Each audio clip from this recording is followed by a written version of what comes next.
વડોદરામાં પ્રદૂષણ ઘટાડવાને ઇંધણ બચત માટે મંગાવવામાં આવેલ 30 નવી ઈ-બસો છેલ્લા 1 મહિનાથી ગોત્રી ચાર્જિંગ સ્ટેશન પર જ ધૂળ ખાઈ રહી છે।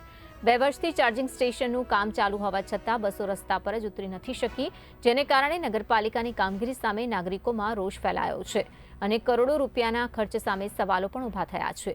નગરપાલિકા કમિશનરે આગામી 6 મહિનામાં ઈ-બસ સેવા શરૂ કરવાની ખાતરી આપી છે, જ્યારે ગ્રીન એનર્જી તરફ વધતા પગલાં હેઠળ હવે ઈ-વાહનોને પ્રાથમિકતા આપવાનો દાવો કરવામાં આવ્યો છે। આપ જાણો છો કે માન્ય વડાપ્રધાનશ્રીને તરફથી જે અપીલ આવી છે એના પછી આપણે વડોદરા મહાનગરપાલિકાના થોડા નિર્ણયો અમે લીધેલા છે। જે આપ રીતનું જાણો છો કે પીએમ ઈ બસ સેવા ઇલેક્ટ્રિક બસ સેવા છે, જે 225 ઇલેક્ટ્રિક બસીસ વડોદરા માટે ફાળવણી થઈ છે।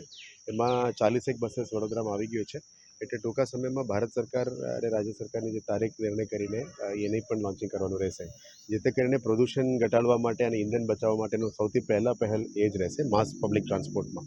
એટલે અમે પછી વડોદરાના પબ્લિકને પણ અમે અપીલ કરીશું કે તમે ઇલેક્ટ્રિક એસી બસીસ છે એ પેટ્રોલ ડીઝલ ફ્રી છે, ઇલેક્ટ્રિક ચાર્જમાં ચાલવાનું છે।